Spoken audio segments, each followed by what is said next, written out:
সব মানুষেরই স্বপ্ন থাকে ইউরোপ বা আমেরিকায় গিয়ে নিজের ভাগ্যকে পরিবর্তন করা। ঠিক তেমনি দুইটি কালো ছেলে যারা নিজেদের ভাগ্য পরিবর্তন করার জন্য ইতালিতে যেতে চায়, কিন্তু দরিদ্রের কষাঘাতে না রয়েছে তাদের টাকা পয়সা, না রয়েছে তাদের সামাজিক মর্যাদা, তাই তারা ইতালি যাওয়ার জন্য অবৈধ পথ বেছে নেয়। কিন্তু এই পথটা তাদের জন্য মোটেও সহজ ছিল না। তারা পড়ে যায় পৃথিবীর সেরা মাফিয়াদের কবলে।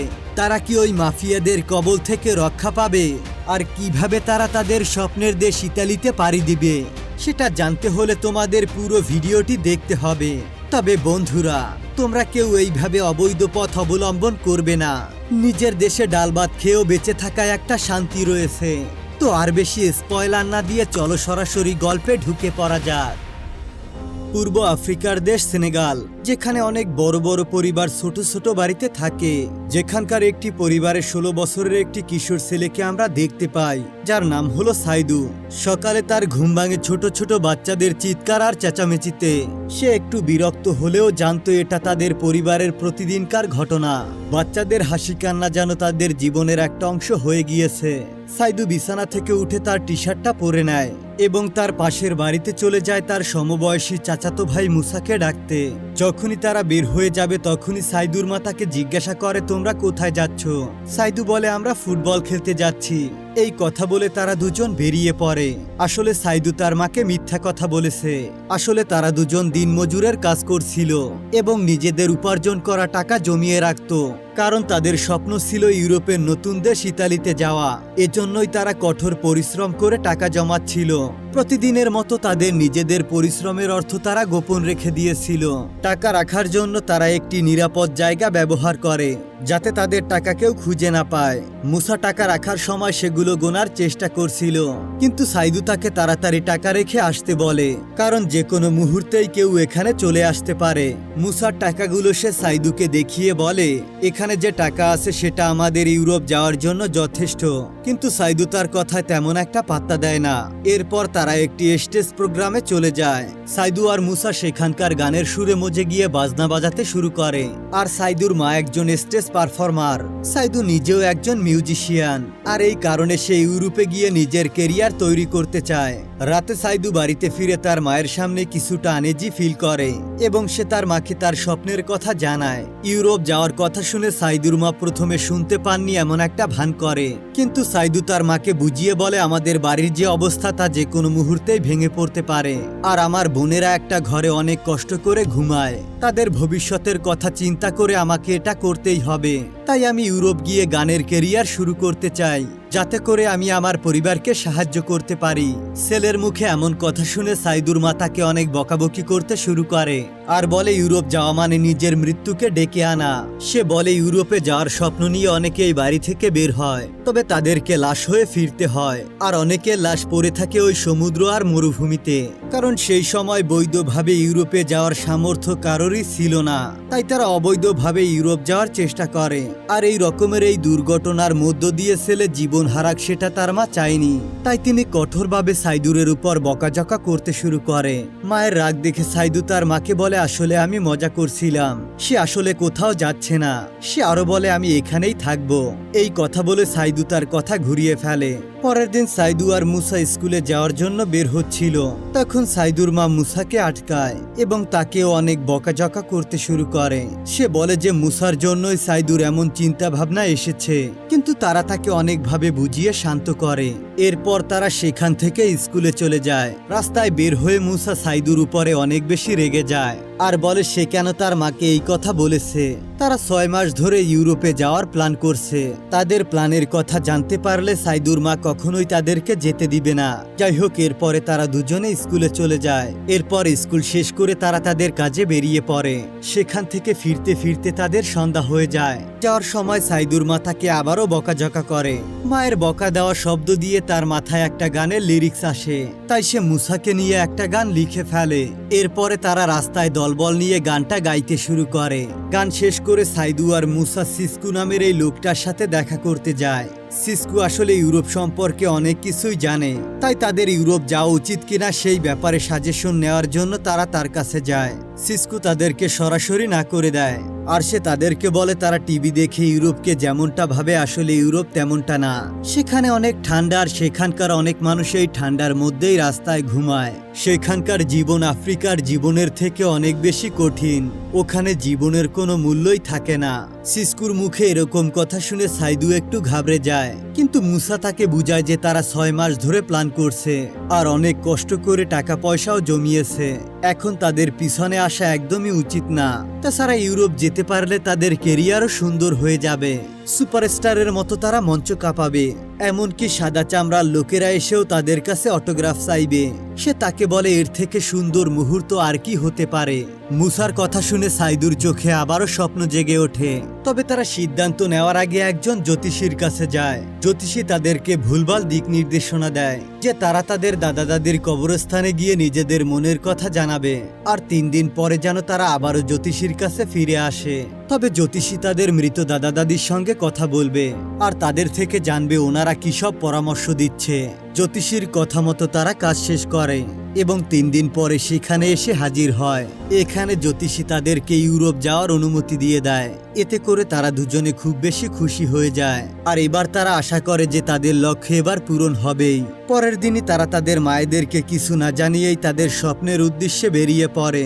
কয়েক ঘন্টা জার্নি করার পর তারা বর্ডারের কাছে চলে আসে, যেখানে তারা একজন লোককে খুঁজে পায় যে কিনা $100 পরিবর্তে নকল পাসপোর্ট তৈরি করে দিবে।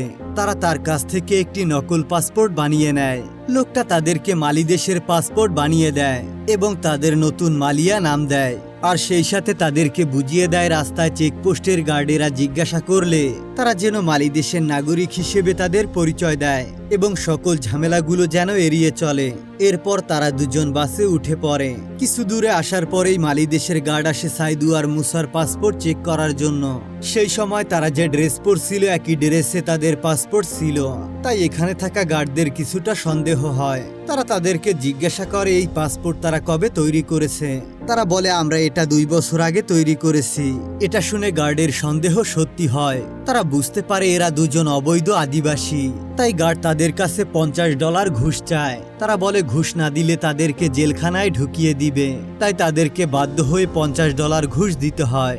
এরপরে তারা গার্ডদের কাছ থেকে ছাড়া পায়। এরপরেই তাদের বাস নাইজেরিয়ার আদাগ্রা শহরে ঢুকে পড়ে। এখানে পুরো দমে মানুষ পাচারের ব্যবসা চলে, যেখানে তাদের একজন দালালের সঙ্গে দেখা হয়।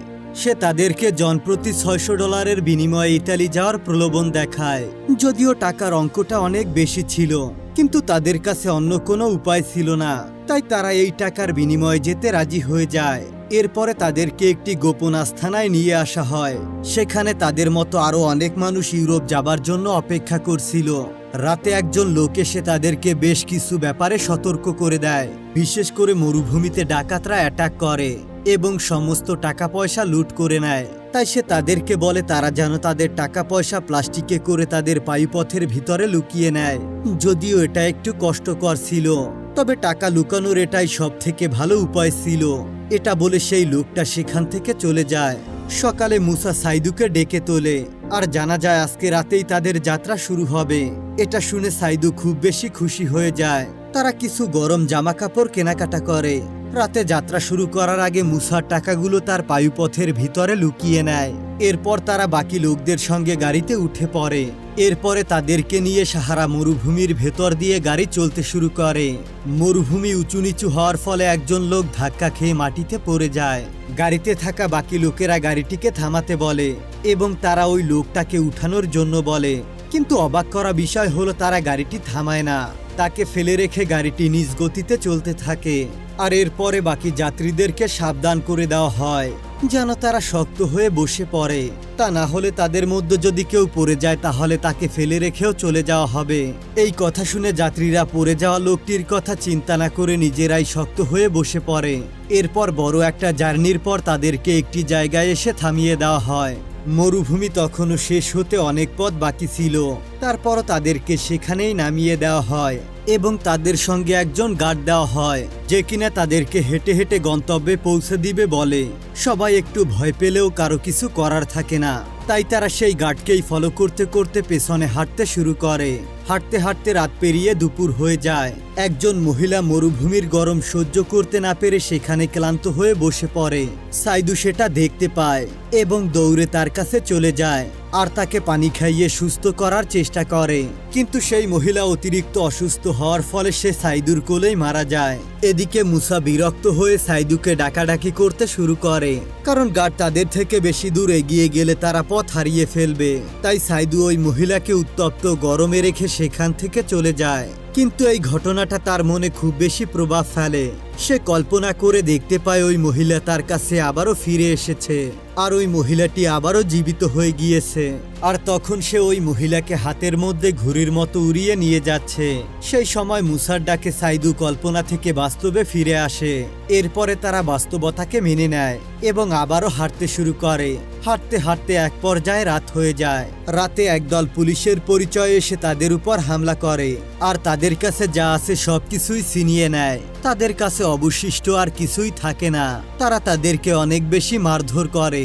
এরপর তারা সবাইকে একটা লিকুইড পান করায়, যাতে করে পাইপথে যদি কেউ কিছু লুকিয়ে রাখে তা টয়লেটের মধ্যে বেরিয়ে আসবে। আর এটা করার পর মুসা তাদের কাছে ধরা পড়ে যায়। মুসার মতো যারা এমন কাজ করেছিল ডাকাতের দলের লোকেরা তাদেরকে একটি ভ্যানে করে তুলে নিয়ে যায়। বাড়ি ছাড়ার পর এই প্রথমবার মুসা আর সাইদু আলাদা হয়ে যায়। সাইদু অনেক বেশি অনুরোধ করে তাকে যেন তাদের সঙ্গে নিয়ে যাওয়া হয়, কিন্তু ডাকাতের দল সাইদুকে সেখানে বাকি লোকদের কাছে রেখে চলে যায়। সাইদু কিছুক্ষণ হতভম্ব হয়ে দাঁড়িয়ে থাকে। এরপরে তারা আবারও হাঁটা শুরু করে। দীর্ঘ রাস্তা হাঁটার পর তারা একটি কাবার ভ্যানের কাছে এসে পৌঁছে যায়। তারা কিছুই না বুঝে সেই কাবার ভ্যানের উপর উঠে পড়ে। তারা ভেবেছিল এই গাড়িটা তাদেরকে গন্তব্যে পৌঁছে দিবে, কিন্তু গাড়িটা তাদেরকে লিবিয়ার সারা নামের একটি স্থানে নিয়ে যায় আর তাদেরকে একটি গোপন আস্তানায় ঢুকিয়ে দেওয়া হয়, যেখানে গাড়িতে থাকা লোকজন তাদের দেশের নাম জিজ্ঞাসা করে এবং তাদেরকে বিভিন্ন গ্রুপে ভাগ করে দেওয়া হয়। গ্রুপিং শেষ হলে প্রত্যেক গ্রুপের কাছে একজন দোবাসী গিয়ে তাদেরকে জানায় তারা একটা কারাগারে বন্দী রয়েছে আর তারা এখন লিবিয়ার মাফিয়াদের কাছে বন্দী আছে। তারা এখন একটি শর্তেই মুক্তি পাবে, তারা যদি বাড়িতে ফোন করে মুক্তিপণের টাকার ব্যবস্থা করতে পারে তবেই তারা এখান থেকে মুক্তি পাবে। তা না হলে লিবিয়ার মাফিয়ারা তাদের সবাইকেই মেরে ফেলবে। লিবিয়ার মাফিয়াদের কথা আর কাজে কতটা মিল থাকে তা আপনারা একটু পরেই দেখতে পারবেন। এরপরে সাইদু সহ কয়েকজনকে টর্চার রুমে নিয়ে যাওয়া হয়। সেখানে দেখা যায় মাফিয়ারা কয়েকজনকে ধরে তাদের শরীরে গরম তেল ঢেলে দিচ্ছে। এক পর্যায়ে তারা সেই অত্যাচার সহ্য করতে না পেরে সেখানেই মারা যায়। তখন সেই মাফিয়ারা সেখানে মারা যাওয়া লাশগুলোকে তাদেরকে দেখিয়ে বলে এই মুহূর্তে যারা তাদের বাড়ির ফোন নাম্বার না দিবে তাদের এই ব্যবস্থা করা হবে। ভয়ে কয়েকজন ওই মাফিয়াদের কাছে বাড়ির নাম্বার দিয়ে দেয়, কিন্তু সাইদু সহ আরো কয়েকজনের কাছে নিজেদের বাড়ির কোনো ফোন নাম্বার ছিল না, এমনকি তাদের বাড়িতে কোনো ফোনও ছিল না। তাই মাফিয়ারা তাদেরকে আর একটা টর্চার রুমে নিয়ে যায় আর তাদেরকে ঝুলিয়ে রেখে অনেক মারধর করতে থাকে। পুরো রাত টর্চার করার পর সবাইকে একটি রুমে বসিয়ে রাখা হয়। মার খেয়ে সাইদুর অবস্থা খুব বেশি খারাপ হয়ে যায়। সে কল্পনা করতে থাকে যে একজন লোক এসেছে তাকে সাহায্য করার জন্য। সাইদু সেই লোকটিকে জানায় একবার তার মায়ের সঙ্গে গিয়ে সে দেখা করতে চায়। দেখা করার পর সে তার মায়ের কাছে গিয়ে ক্ষমা চাইবে। এটা শুনে সেই লোকটা তাকে একটা বুড়ির কাছে দিয়ে দেয়। বুড়ি সাইদুকে পথ দেখিয়ে তার মায়ের কাছে নিয়ে যায়। সাইদুও তার মায়ের দরজার সামনে দাঁড়িয়ে তার মাকে ডাকতে থাকে, এমনকি সে কল্পনার সাথে বাস্তবেও মা মা বলে ডাকতে থাকে। সাইদুর এমন অবস্থা দেখতে পেয়ে তার পাশে বসে থাকা মাহাদি নামের একজন লোক তাকে জড়িয়ে ধরে আর তাকে পানি খাইয়ে শান্ত করার চেষ্টা করে। সকালবেলা মাফিয়াদের মধ্যে কয়েকজন তাদেরকে জিজ্ঞাসা করে তাদের মধ্যে কে কে কাঠমিস্ত্রি। কয়েকজন হাত উঠালে তাদেরকে সেখান থেকে সরিয়ে নিয়ে আসা হয়। এরপর জিজ্ঞাসা করা হয় কে কে রাজমিস্ত্রি। তখন মাহাদি আর সাইদু হাত তোলে। এরপর তাদেরকে বাইরে নিয়ে গেলে একটি লাইনে দাঁড় করিয়ে দেওয়া হয়। আসলে তাদেরকে দাস হিসেবে বিক্রি করে দেওয়া হবে, এজন্যই মূলত তাদেরকে লাইনে দাঁড় করিয়ে দেওয়া হয়েছে। একজন লোক সবার মধ্য থেকে মাহাদিকে পছন্দ করে এবং সেই লোকটি মাহাদিকে কিনে নেয়। সেই সময় মাহাদি বলে সাইদু আমার সঙ্গেই আছে, তারা একসঙ্গেই কাজ করে। তাই সেই লোকটা মাহাদির সঙ্গে সাইদুকেও কিনে নেয়। লোকটা মাহাদি আর সাইদুকে একটা বাড়িতে নিয়ে যায় আর তাদেরকে বলে এই বাড়ির চারপাশে একটা শক্তপোক্ত দেয়াল বানাতে হবে। তবে কাজকর্ম শুরু করার আগে সেই লোকটা তাদেরকে ভালো মন্দ খেতে দেয় এবং তাদের ঘুমানোর ব্যবস্থা করে দেয়। খাওয়া দাওয়া শেষ করে তারা একটু বিশ্রাম নিয়ে দুজনে কাজ করতে শুরু করে দেয়। এভাবে বেশ কয়েকটা দিন কেটে যায়। তারপর তারা দুজন খুব পারফেক্টভাবে একটা দেয়াল তৈরি করতে সক্ষম হয়। তখন সেই লোকটা এসে মাহাদিকে একটি ঝর্ণার ছবি দেখিয়ে বলে তাদের মালিক এরকম একটা ঝর্ণা বানাতে চায়। মাহাদির ঝর্ণার ছবি দেখে বলে এর থেকে ভালো ঝর্ণা সে বানাতে পারবে। মাহাদির কথায় সেই লোকটা খুশি হয়ে যায় আর বলে যদি তোমরা পারফেক্টলি এই ঝর্ণা বানিয়ে দিতে পারো তাহলে আমি তোমাদের এই বন্দিদশা থেকে মুক্ত করে দেব। তো লোকটির কথা শুনে মাহাদি আর সাইদু পুরো দমে তাদের কাজ করতে শুরু করে দেয় আর কয়েকদিনের মধ্যেই তারা খুব সুন্দর একটা ঝর্ণা বানিয়ে ফেলে। কাজ শেষ হলে প্রধান মনিব সেটা দেখতে আসে আর তাদের কাজে সন্তুষ্ট হয়ে তাদের দুজনকেই মুক্তি করে দেয়। মুক্তি পেয়ে দুজনে লিবিয়ার ট্রিপলি শহরে চলে আসে। সেখানে গিয়ে সাইদু মুসাকে খোঁজ করতে শুরু করে। সেখানে গিয়ে সে প্রত্যেককে জিজ্ঞাসা করে বেড়ায় মুসা নামের কোনো সেনেগালের ছেলেকে তারা চেনে কিনা। মাহাদি একজন ছেলেকে খুঁজে পায় যে পাশে একটি সেনেগাল সম্প্রদায়ের কথা জানে, সেখানে হয়তোবা মুসা থাকতে পারে। এই কথা শুনে সাইদু অনেক বেশি উৎসাহিত হয়ে পড়ে। সে যখনই সেই সম্প্রদায়ের কাছে যাবে তখনই সেই সময় মাহাদি এসে তাকে জানায় সে এখানে আর বেশি সময় থাকতে পারবে না, তাকে ইতালির জন্য রওনা দিতে হবে। সাইদু তাকে জানায় যে মুসাকে না পাওয়া পর্যন্ত তারা কোথাও যাবে না, আর সে যদি ইতালি যায় তবে সে মুসাকে নিয়েই যাবে। এরপরে তারা দুজন দুজনকে বিদায় জানায়। এরপর মাহাদি জানিয়ে দেয় সে ইতালির কোন স্থানে থাকবে। এরপরে মাহাদি নিজের গন্তব্যের দিকে এগিয়ে যেতে থাকে। অন্যদিকে সাইদু সেই সেনেগাল সম্প্রদায়ের কাছে গিয়ে মুসার ব্যাপারে জিজ্ঞাসা করে, কিন্তু কেউ মুসার ব্যাপারে কোনো খোঁজ খবর দিতে পারে না। তবে এক বৃদ্ধা জানায় যে এখান থেকে কাছাকাছি আরেকটি সেনেগাল সম্প্রদায় রয়েছে। সাইদু তখন সেখানেই যাচ্ছিল, কিন্তু তখনই তাদের সম্প্রদায়ের এক লোক বলে সে যদি সেখানে মুসাকে খুঁজে না পায় তাহলে সাইদু তাদের সঙ্গে থাকতে পারে। তারা সাইদুকে তাদের সঙ্গে আশ্রয় দিতে চায়। সাইদু খুশি হয়ে সেই লোকটাকে ধন্যবাদ জানায় এবং সে মুসাকে খোঁজার উদ্দেশ্যে বেরিয়ে পড়ে। কিন্তু সেখানে কেউ মুসার ব্যাপারে কোনো তথ্য দিতে পারে না। তবে তাকে ইস্পাতের কারখানায় শ্রমিকের কাছে খোঁজ খবর নিতে বলে। এজন্য সে ইস্পাত শ্রমিকদের সঙ্গে দেখা করতে চলে যায়। কিন্তু এই শ্রমিকেরাও সাইদুকে হতাশ করে। তাই সাইদু প্রথম সম্প্রদায়ের কাছে ফিরে আসে আর সেখানে এসে তাদের কাছে আশ্রয় গ্রহণ করে। বেশ কিছুদিন পরে টাকার সমস্যার কারণে কনস্ট্রাকশন কাজও বন্ধ করে দিতে হয়। এরই মধ্যে একদিন সাইদুকে জানানো হয় একটু আগেই একজন সেনেগাল সম্প্রদায়ের লোক তাদের কাছে এসেছে। কথাটা শোনার পর সাইদু দৌড়ে তার কাছে চলে যায় এবং চাদর মুড়ি দিয়ে কাউকে শুয়ে থাকতে দেখতে পায়। চাদরটা সরাতেই সে দেখতে পায় এটা আর কেউ নয়, বরং এটাই তার বন্ধু মুসা। দীর্ঘ প্রতীক্ষার পরে তাদের দুজনের আবারও দেখা হয়ে যায় এবং একে অপরকে জড়িয়ে ধরে কান্না করতে শুরু করে। এরপর সাইদু মুসাকে বলে এবার আমার স্বপ্নটা পূরণ করে আসি, কিন্তু মুসাকে খুব বেশি দুর্বল দেখাচ্ছিল। তখন সাইদু মুসাকে জিজ্ঞাসা করে তার কি হয়েছে। মুসা তাকে বলে আমাকে জেলখানায় এতদিন বন্দি করে রাখা হয়েছিল, সেখান থেকে পালিয়ে আসার সময় আমার পায়ে গুলি লেগেছে।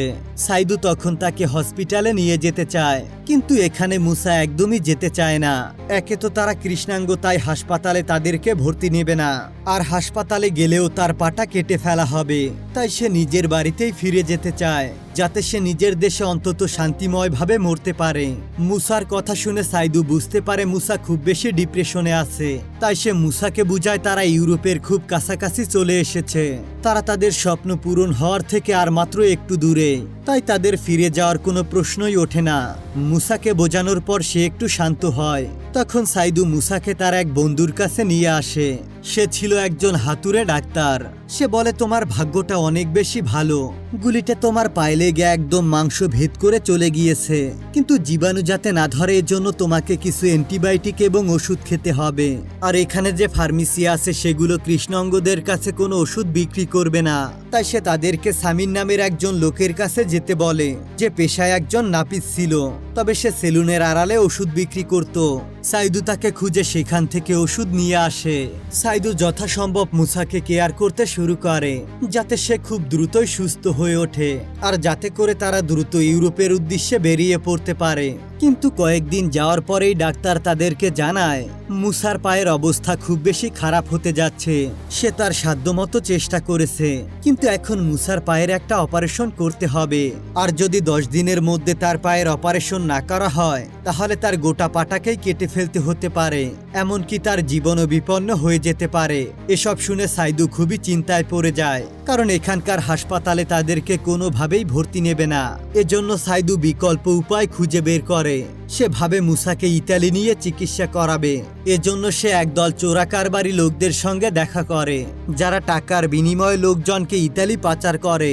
সাইদু তার জমানো টাকাগুলো সেই লোকগুলোকে দিয়ে দেয়, কিন্তু দুজনের জন্য এই টাকাটা যথেষ্ট ছিল না। তাই সেই লিডার টাকাগুলো তার কাছে ফেরত দেয় আর বলে এখানে যে টাকা আছে সেটা দিয়ে শুধুমাত্র একজনই যেতে পারবে। সাইদু তাকে বারবার রিকোয়েস্ট করতে শুরু করে, কিন্তু লোকটি তখন তাকে একটি অফার দেয়। লিডার তাকে বলে যদি সে জাহাজটি চালানোর দায়িত্ব নেয় তাহলে তাদের দুজনকে নিয়ে যাওয়ার ব্যবস্থা করবে। সাইদু তাকে জানায় যে সে জাহাজ চালাতে একদমই পারে না। লিডার বলে কোনো সমস্যা নেই, আমি তোমাকে খুব সুন্দরভাবে জাহাজ চালানো শিখিয়ে দিব। সে বলে কাজটা খুবই সহজ, তাকে শুধুমাত্র হুইল ধরে বসে থাকতে হবে আর জাহাজ নিজের গতিতে চলতে থাকবে। আর এতে তারা একদিনের মধ্যে ইতালি পৌঁছে যাবে। আসলে তারা নিজেদের ঝামেলা এড়াতে চাইছে, তাই তারা জাহাজের দায়িত্ব অন্য কাউকে দিতে চায়, যাতে পুলিশেরা তাদেরকে ধরলেও কোনো সমস্যায় না পড়তে হয়। আর তাদের এই ফাঁদে সাইদু এবার পা দিয়ে ফেলে। এরপরে সাইদু চলে যায় আস্থানায় এবং গিয়ে সে মুসাকে সবকিছুই খুলে বলে। তারপর তারা সবকিছু ঘুষিয়ে লিবিয়ার জোয়ারা নামের এক জায়গায় চলে আসে। সেখানে একটা জাহাজ ছিল, জাহাজে তাদের মতো অসংখ্য লোক ছিল। সাইদু মুসাকে সবার মাঝখানে বসিয়ে দেয়। এরপর সে লিডারের সঙ্গে চলে যায় আর অন্য একটি জাহাজে তাকে নিয়ে গিয়ে কিভাবে জাহাজ চালাতে হয় তার বিস্তারিত শেখানো হয়। সবকিছু শিখে সে যখন জাহাজে ফিরে আসে, এতগুলো মানুষের জীবনের রিস্ক সে কোনোভাবেই নিতে পারবে না। এই কথাটা যখন সে লিডারের কাছে গিয়ে বলে, তখন লিডার তাকে অনেক বেশি বকাঝকা করতে থাকে আর জোর করে তাকে সেই সিটে বসিয়ে দেওয়া হয়। অনিচ্ছা থাকার সত্ত্বেও সাইদুর দায়িত্ব নিতে হয়। এরপর সে ভূমধ্য সাগরে জাহাজ চালাতে শুরু করে। 5 ঘন্টা জাহাজ চালানোর পর সে দূরে একটি আলো দেখতে পায় এবং মুসাকে বলে হয়তো তারা খুব কাছাকাছি চলে এসেছে। আর ওই আলোর কাছাকাছি গেলে বুঝতে পারে এটা ভুল হয়েছে আর তারা দেখতে পায় এটা একটা শোধনাগার। তাই সে আবারও জাহাজ চালাতে শুরু করে। কিছুটা দূর যাওয়ার পর আরও একটি বিপত্তি বেজে যায়। জাহাজে একজন প্রেগনেন্ট মহিলা ছিল, তার তখন প্রসব বেদনা শুরু হয়ে যায়, সেই সাথে প্রচুর ব্লিডিংও হচ্ছিল।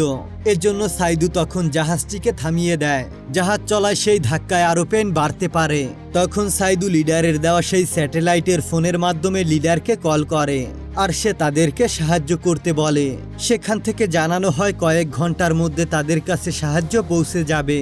তাদের এই খবর কোস্টগার্ডকে জানানো হয়েছে, কিন্তু বেশ কয়েক ঘন্টা চলে যাওয়ার পরেও কোনো সাহায্য আসে না। তাই সাইদু আবারও তাদের কাছে ফোন করে, কিন্তু ফোনের অপারেটর জানায় যে তাদের জাহাজটি 2 দেশের মাঝখানে আটকে গিয়েছে, তাই কোনো দেশের নৌবাহিনী তাদেরকে সাহায্য করতে পারবে না। এটা শুনে সাইদু বুঝতে পারে আসলে কেউ তাদেরকে সাহায্য করবে না। তখন সে ওই অপারেটরকে বলে তোমাদের কারো সাহায্যের দরকার নেই, আমি একাই সবাইকে সহি সালামতে ইতালিতে পৌঁছে দেব। এরপর এক লোক এসে সাইদুকে বলে ইঞ্জিন রুমে অনেক লোক অসুস্থ শুয়ে আছে। এটা শুনে সাইদু আটকে ওঠে আর বলে ওরা ইঞ্জিন রুমে কি করছে। এরপরে সাইদু মুসাকে জাহাজের দায়িত্ব দিয়ে ইঞ্জিন রুমে চলে যায় এবং সবাইকে এক এক করে বাহিরে নিয়ে আসে। ইঞ্জিন রুমের গরমে তাদের অবস্থা একেবারে নাজেহাল হয়ে গিয়েছে। এরপর জাহাজে সবার মধ্যে শোরগোল হয়ে ওঠে। সাইদু প্রথমে কাউকে সামাল দিতে পারে না, এজন্য সে সবাইকে ধমক দিয়ে ওঠে আর বলে আপনারা কেউ হতাশ হবেন না, সৃষ্টিকর্তা আমাদের সঙ্গেই আছেন আর আপনারা আমার উপর ভরসা রাখুন। সাইদু ওই মহিলাটিকে মোটিভেশন দেয় আর বলে আপনার কিছুই হবে না, আমি আপনাকে ইতালিতে পৌঁছে দেব। এরপর সে আবারও জাহাজটিকে চালাতে ফিরে যায়। অনেকক্ষণ জাহাজ চালানোর পর সাইদুর চোখে আনন্দ দেখা যায়। সে অবশেষে উপকূল দেখতে পেয়েছে। সে মুসাকে ডেকে তোলে আর সবাইকে জানায় তারা উপকূলের কাছাকাছি পৌঁছে গিয়েছে। এত বড় একটা জার্নির পর সবাই ইতালিতে পৌঁছে আনন্দে ফেটে পড়ে। একটা সময় আকাশে একটা হেলিকপ্টার দেখা যায়। সাইদু ভাবে ইতালির কোস্টগার্ড তাদেরকে সাহায্য করতে এসেছে আর ওই মহিলাটার এতক্ষণে একটা বাচ্চা হয়ে যায়। তখন সাইদু এসে বলে, হ্যাঁ আমি জাহাজের ক্যাপ্টেন, আর আমি এদের সবাইকে বাঁচিয়ে নিয়ে এসেছি। তখন স্বপ্ন পূরণের আনন্দ তার চোখে দেখতে পাওয়া যায়। আর এই মুভিটা এখানেই শেষ হয়ে যায়। আসলে মানুষের লক্ষ্য যদি ঠিক থাকে তাহলে শত বাধা পেরিয়ে সেই লক্ষ্যে পৌঁছানো যায়। পৃথিবীর কোনো শক্তি লক্ষ্যভেদ করতে পারে না। সৃষ্টিকর্তা যদি আপনার সঙ্গে থাকে তাহলে আপনি আপনার স্বপ্নে একদিন অবশ্যই পৌঁছাবেন। তো বন্ধুরা, আপনাদের কাছে ভিডিওটি কেমন লাগলো তা অবশ্যই কমেন্ট করে জানাবেন। আপনারা ভিডিও দেখেন কিন্তু একটাও কমেন্ট করেন না, তাই আপনাদের সবার কাছে একটা অনুরোধ থাকবে ভিডিওতে কমেন্ট করার জন্য। তো সবাই ভালো থাকুন, সুস্থ থাকুন, আল্লাহ হাফেজ।